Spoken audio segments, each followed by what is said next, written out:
By the time a man reaches 50 years of age, he has a 75% chance of having an enlarged prostate and a 33% chance of having prostate cancer. As he continues to age, these numbers continue to worsen. It's an accepted medical fact that if a man lives long enough, some kind of prostate problem is virtually guaranteed. Prostate problems are not, however, inevitable. There are 6 main causes of prostate problems.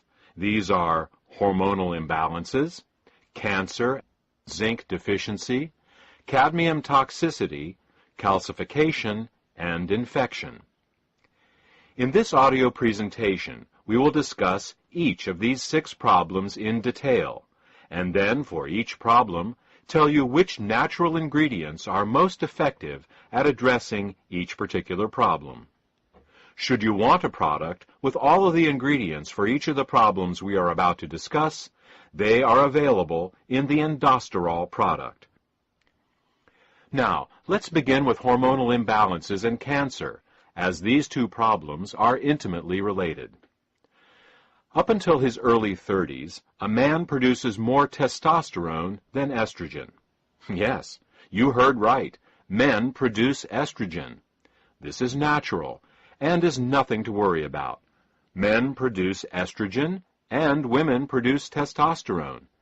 The difference is that men make more testosterone than estrogen and women make more estrogen than testosterone. It is this predominance of one hormone over the other that is responsible not just for the differences between male and female bodies, but also the differences between male and female personalities. Unfortunately, as a man ages, he makes less and less testosterone and more estrogen until by age 34, a man makes more estrogen than testosterone. I call this a hormonal inversion. This process accelerates with age, so that by the time a man is 60, he makes twice as much estrogen as testosterone, and by age 90, 12 times as much. While somewhere in a man's 50s, this change is officially labeled as andropause, which is the male version of menopause, you can see that the process actually starts in a man's mid-30s. A hormonal inversion can show up in many ways. In the sports world, a man's performance begins to suffer.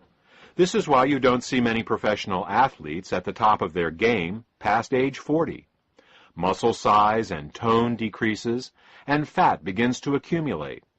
This gives a man a softer, more feminine appearance. In the business world, a man may begin to lose his competitive edge. In relationships, he becomes more passive. In general, as the hormonal inversion begins to take hold, a man becomes more sensitive and less aggressive, more feminine. Regardless of how you feel about the effect of female hormones on your personality, the male body doesn't like it at all. In particular, this hormonal inversion wreaks havoc on a man's prostate. Hormonal inversion, or the dominance of estrogen over testosterone in man, is due to 3 actions. First, as a man ages, he makes less testosterone. This is understandable, as all hormones decrease in their production with age. Second, some of his testosterone begins turning into dihydrotestosterone, or DHT for short. This happens courtesy of an enzyme called 5-alpha reductase, whose job it is to convert good testosterone into its evil counterpart, DHT. It's DHT that is the main cause of hair loss and prostate enlargement. Did you ever wonder why baldness is predominantly a male problem? It's because men make more testosterone than women and thus are at greater risk of having more testosterone that turns into DHT. The third cause of hormonal inversion is a bit more bizarre. It turns out that there is an enzyme in a man's body called aromatase, whose function it is to convert testosterone into estrogen, and not just any kind of estrogen, because there are actually 3 different types of estrogen. This aromatase enzyme turns testosterone into the most powerful of the 3 forms of estrogen, namely estradiol.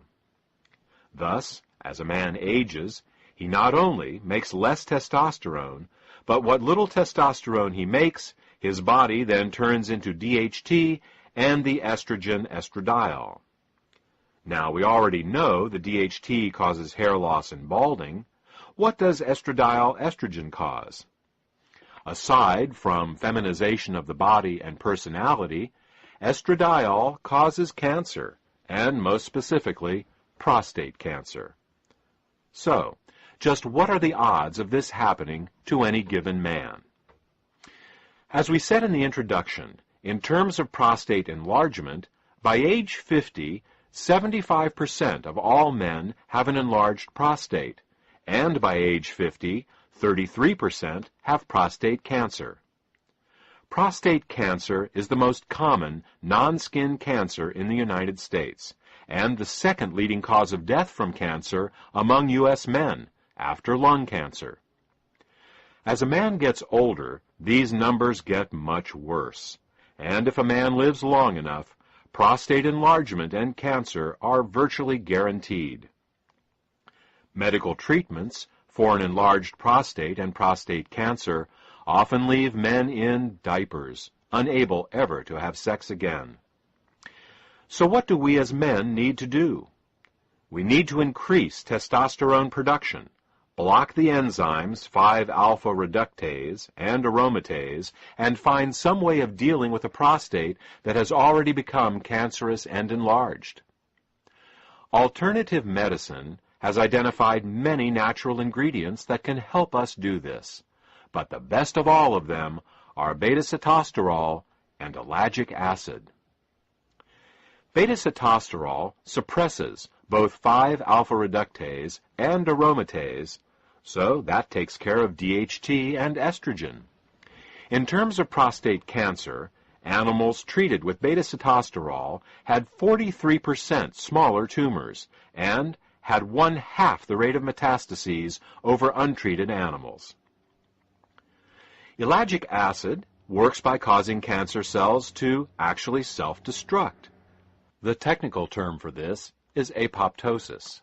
Whenever a cell becomes cancerous, our DNA instructs it to self-destruct.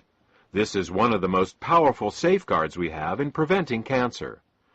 Unfortunately, some cancer cells manage to block this signal. These are the cells that go on to grow and form tumors. What ellagic acid does is to reinstate the self-destruct signal in these cancer cells. Ellagic acid does this for all cancers, but studies show that it is particularly effective at this for prostate and breast cancers. So, what should we do? Go out and buy some beta-sitosterol and ellagic acid?